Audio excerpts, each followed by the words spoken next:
couple weeks ago, it was a Saturday, and unusually for me, I was off duty, and I was in Chicago, and it was a beautiful day. So I went to Wrigley Field, because I'd never been to Wrigley Field before. Thank you. And on my way back from Wrigley Field, I lasted an inning and a half, but it was fun. My cell phone died, and I needed directions. And I went up to this person, and I asked them for directions, and they gave them to me. And when they were done, they still had the directions. It's interesting to think about that, because I juxtaposed that with a story about Leona Helmsley. Leona Helmsley was a multi-billionaire. She had more than $5 billion when she died.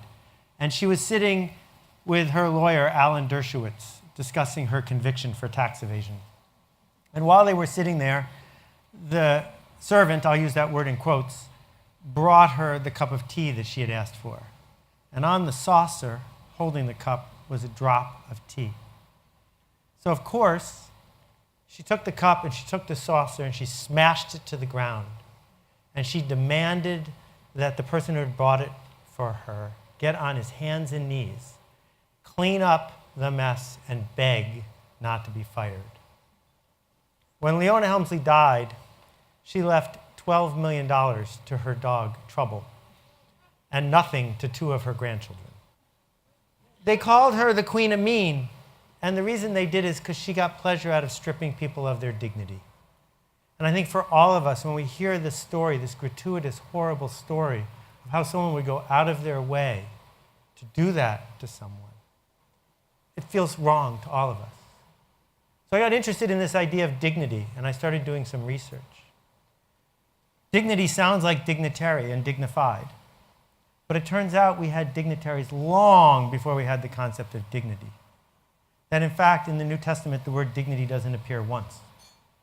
That we had dignitaries because we had kings. Kings, which according to David Graeber and Marshall Sahlins, great anthropologists, have a long history of being the other from somewhere else, the people who don't have to follow our rules, the people who can break all sorts of social contracts and do what they want. And so, of course, when the dignitary wants to do something, they get to do it. The idea of dignity, that every human somehow deserves something, was sort of unknown in Eastern cultures and Western ones. And it wasn't till Kant started really writing about it, right at the time we were building the modern economy, that we started to accept and embrace the fact that people deserve dignity. Not because they earn it, but because they have potential, because they're human.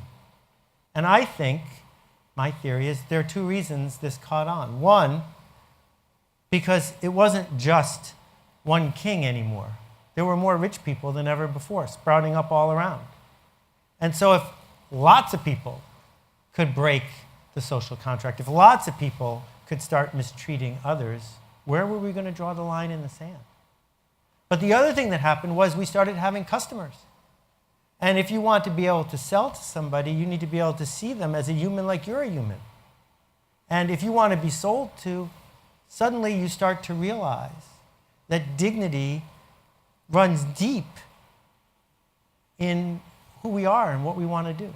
So if we give someone directions, or if we give someone a pass when we open the door for them, or turn on a light, what do we get in return? Do we do it because we're going to get a prize, because we're going to get a thank you, because we're going to get gratitude? Well, no, because that means that dignity is deserved. It's not deserved. You just get dignity as part of being a human. It's part of the contract that allows the culture to ask you to show up and meet your potential. So it's a matter of deserve it versus earn it. So if we're sitting around the campfire and someone is cold, and they come because we invite them to sit next to us, there isn't less heat coming from the fire. In fact, there's more. And so each of us benefits when these connections are made. So I met Jacqueline 18 years ago, and it changed my life. And there were some really cool people around the table. What do you do? Oh, I'm a judge. Really? Yeah, well, you're on the Supreme Court. And what do you do? Well, I'm starting this software company. Oh, you mean Google? Yeah, okay. And what do you do? What do you make? Well, what Jacqueline makes, what Acumen makes, is a difference. And the difference they make is moving us toward empathy. I lost my mic. Moving us toward dignity. Allowing people a seat at the campfire. Because in fact, it costs vanishingly little to be able to start this cycle. That when we are able to go to someone and say, you could be our customer, what we are actually saying to them is, now you have the right to say no. We are not doing this to you. We are offering to do something with you. And if you don't want it, you have the power to say no. And in order for us to do that, and Abner stole some of my best work here, we need empathy. The empathy to say, I don't know what you know, and I don't believe what you believe, and I don't want what you want, but that's okay. Because if I have any chance at all of serving you, engaging with you, turning a light on for you, I have to give you the power to be that person who believes what they believe. And if I can help you go on that journey, then that is something I would like to do. So the cost to each of us who supports Acumen to get D-Light up and running to the point where D-Light can say to someone, would you like to buy this solar lantern? Because we are here to work for you, the customer, is vanishingly small. It scales, it ratchets. We don't have a coffee problem anymore in the United States. The shortage is over. Because Howard Schultz figured out how to make a nickel or a dime or a dollar every time we bought something so he could open another one, another one, another one. And the coffee problem goes away. And that's one way, not the only way, but one way to solve the problem of how do we engage in communities in order to help them change. This is not a charade. This is not something that we are doing because it's fun. We're doing it because we can. And so when I was in Kenya, I spent some time with Juhudi Kilimo, which has the best name of any Acumen partner that I can think of. And Juhudi Kilimo says to somebody, we'll loan you enough money to buy a cow, and the milk from that cow will make you enough money to pay off the loan plus extra. But the cool thing about it is that the person who comes to visit you lives in your village. And I spent the day, and they called him the chairman. And he's a 65-year-old guy, and you could see this was the pinnacle of the life that he had lived. To be able to go from one home to another as the chairman, as the person who was going to enable this. And then the group met once a week in an off-duty church to go through the money. And I sat there watching them count every single bill, one at a time. And every person is of and for what that community was about. And what was getting made there wasn't milk or cows, it was dignity. The dignity to be able to say to your kids, I could send you to private school now. The dignity of being able to say, I own this. And I can take the money I made from this cow to buy another cow or another one. I met Lucy, who owns 4 cows and a tree farm and now a taxi. And she's a millionaire. Under her bed, in a cigar box, she showed me the 1 million Kenyan shillings that she had earned. She had earned that no one had actually given to her. Or when David shows up in Ethiopia and says to farmers, you know way more about farming than I know, but here's a better chicken. Want to buy it? Almost no one says yes. But one farmer is crazy enough to say sure.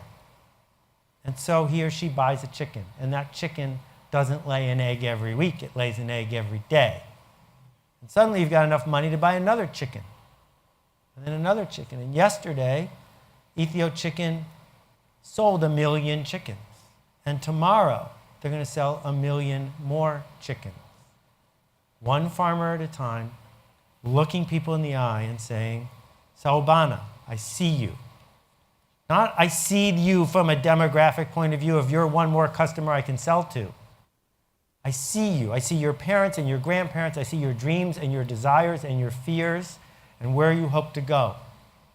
And they aren't my dreams and desires and fears, they're yours. But I have a light switch, and if I can turn it on, I will be happy to turn it on for you. We have a fire, and there's a seat here next to the fire. And if you want to come sit with us, it's warm. You can join us.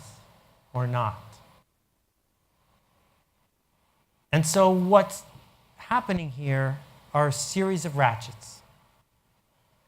One ratchet is the ratchet that once we get a little electricity to a village, people make enough money that they want a little bit more electricity. And then a little bit more electricity, and the next thing you know, productivity kicks in. It's the ratchet of expecting that you deserve clean water and lobbying your elected officials to stop taking graft and start bringing you clean water instead, because if you don't, you'll just go figure out how to get it from Water Health International. But there are other ratchets. There's the ratchet of example, because now a whole generation of philanthropists are seeing that there's a different way to make change happen, and they realize they can do it even more. Or the ratchet of how foundations and other people in the industry start to look at asset utilization and what people are doing to make a difference happen. So the last thing I'll say is this. My friend Shalene shared this with me. A lot of people ask, what do I need to do to succeed? But everyone in this room, many of whom, like me, won the birthday lottery, have succeeded. Succeeded beyond our wildest dreams. That's not really the question. The question is, will you choose to matter? Will you choose to do something, small or large, today and tomorrow and the next day, that offers people something they cannot find all by themselves? It offers them something they deserve. What it offers them is dignity.